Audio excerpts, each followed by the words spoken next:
ভিডিওতে আমরা সপ্তম শ্রেণী দ্বিতীয় পর্যায়ক্রমিক মূল্যায়নের পরিবেশ ও বিজ্ঞানের 15 নম্বর স্কুলের প্রশ্ন উত্তরগুলো আলোচনা করব। 1 রায় সূচিচিত্র ক্যামেরায় বস্তুর প্রতিকৃতি দেখা যায়। 2 আবিষ্ট চুম্বক হয় অস্থায়ী।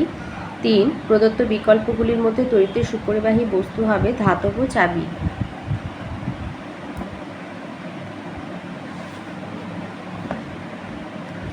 চার বলেছে আমের বীজকে ঢেকে রাখে অন্তস্তক। 5 কোনটি অঙ্কুরোদ্গমের শর্ত নয়? মৃত্তিকা হবে। 2 এর আয়তে আছে রামধনু সৃষ্টির কারণ আলোর বিচ্ছুরণ। 2 যে কোনো চুম্বকের সর্বদা 2টি বিপরীত মেরু থাকে। 3 এলইডির মধ্যে দিয়ে তড়িৎ প্রবাহের সময় তড়িৎ শক্তি আলোক শক্তিতে রূপান্তরিত হয়। 4 কয়লা হলো এক গুরুত্বপূর্ণ জীবাশ্ম জ্বালানি। 5 প্রধান মূলকে স্থায়ী মূল বা স্থানিক মূল বলে। 3 এর আয়তে আছে প্রচ্ছায়া উপচ্ছায়ার মধ্যে কোনটি গাঢ় হয়? প্রচ্ছায়া গাঢ় হয়। 3 2 নম্বর প্রশ্ন বলেছে এটিএম কার্ডের এটিএম এর পুরো নাম কি? এটা আছে তোমাদের বইয়ের 47 পাতায়। এটিএম এর পুরো নাম অটোমেটেড টেলার মেশিন। এটিএম এর পুরো নাম অটোমেটেড টেলার মেশিন। 3 দিয়েছে গর্ভাশয় গর্ভদণ্ড গর্ভমুণ্ডকে একত্রে গর্ভকেশর চক্র বলে। 4 বিবৃতিটি সত্য না মিথ্যা লেখো। সুইচ অন করলে বর্তনী যুক্ত হয় সত্য। 5 একটি দণ্ডচুম্বককে লোহার গুঁড়োর মধ্যে ডোবালে ওই দণ্ডচুম্বকের দুই মেরু বা দুই প্রান্তে অধিক পরিমাণ লোহার গুঁড়ো আটকে থাকতে দেখা যাবে, আর মাঝখানে উদাসীন অঞ্চলে কম থাকবে। 4 আয়তে দিয়েছে বইয়ের পাতা সাদা এবং খসখসে কেন করা হয়? এটা আমি ছায়া প্রকাশনের সহায়িকা থেকে দিচ্ছি। ছায়া প্রকাশনের সহায়িকায় 37 পেজে আছে।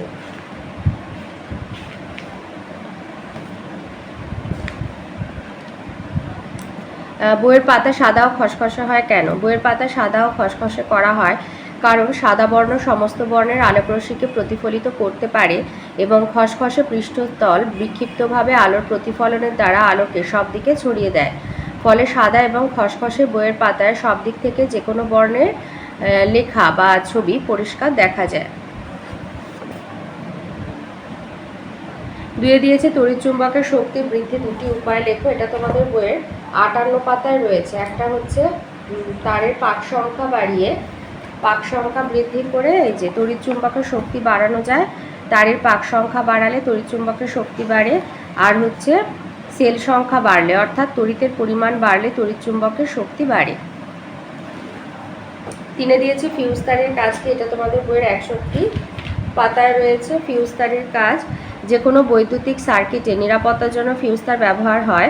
এই ফিউজের মধ্যে দিয়ে তড়িৎ ওই সার্কিটে প্রবেশ করে। ফিউজ তার কম উষ্ণতায় গলে যায়, ফলে কোনো কারণে খুব বেশি পরিমাণ তড়িৎ এসে পড়লে ফিউজ তার খুব উত্তপ্ত হয়ে ওঠে, গলে যায়। ফলে বর্তনী ছিন্ন হয়ে তড়িৎ প্রবাহ বন্ধ হয়ে যায়। সার্কিটের কোনো ক্ষতি হয় না, ফিউজ তার আবার পাল্টে দেওয়া যায়। 4 দিয়েছে এক্স রশ্মি কি? এটা আছে তোমাদের বইয়ের 36 পাতায়।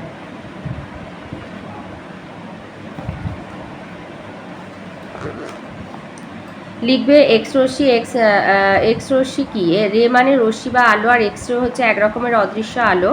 এক্স রশ্মি চামড়ার মাংস ভেদ করে যেতে পারে। এক্স রশ্মি হাড়ের মধ্যে দিয়ে চলতে পারে না, তাই হাড়ের কোন কানটা ভেঙেছে বা ক্ষয়ে গেছে তা এক্স রশ্মির সাহায্যে ছবি তুলে বোঝা যায়।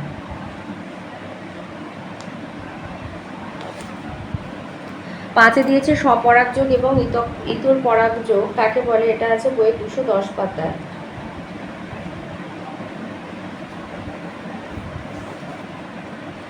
লিখবে স্বপরাগযোগ হচ্ছে কোনো ফুলের পরাগরেণু যখন ওই ফুলে অথবা একই গাছের অন্য ফুলের গর্ভমুণ্ডে পড়ে বা স্থানান্তরিত হয় তখন এই ঘটনাকে স্বপরাগযোগ বলা হয়।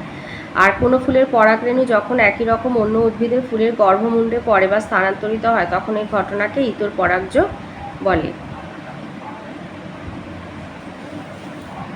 6 দিয়েছে ওয়ারেস কাকে বলে? এর পুরো নাম কি? তো এটা ছায়া প্রকাশনী থেকে দিচ্ছি। ছায়া প্রকাশনী 295 পৃষ্ঠায় রয়েছে।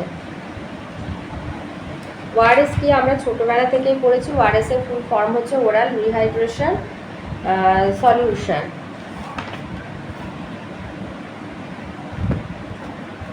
এই যে ওরাল রিহাইড্রেশন সলিউশন, এটা হচ্ছে ওয়ারেস এর ফুল ফর্ম। তো ওআরএস হচ্ছে একটি বড় মাপের গ্লাস জল পূর্ণ করে তাতে 3 চামচ চিনি 1 বড় চিমটে লবণ মিশিয়ে তৈরি করা শরবতকেই ওরাল রিহাইড্রেশন সলিউশন বা সংক্ষেপে ওআরএস বলা হয়।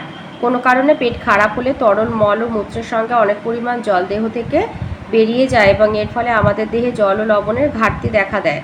আর এই অভাব পূরণ করবার জন্য প্রাথমিকভাবে চিকিৎসকেরা সারাদিনে 3 গ্লাস ওআরএস পান করার পরামর্শ দেন। তো এই ছিল আজকের আমাদের সপ্তম শ্রেণী দ্বিতীয় পর্যায়ক্রমিক মূল্যায়নের পরিবেশ ও বিজ্ঞানের 15 নম্বর স্কুলের প্রশ্নের উত্তরগুলো।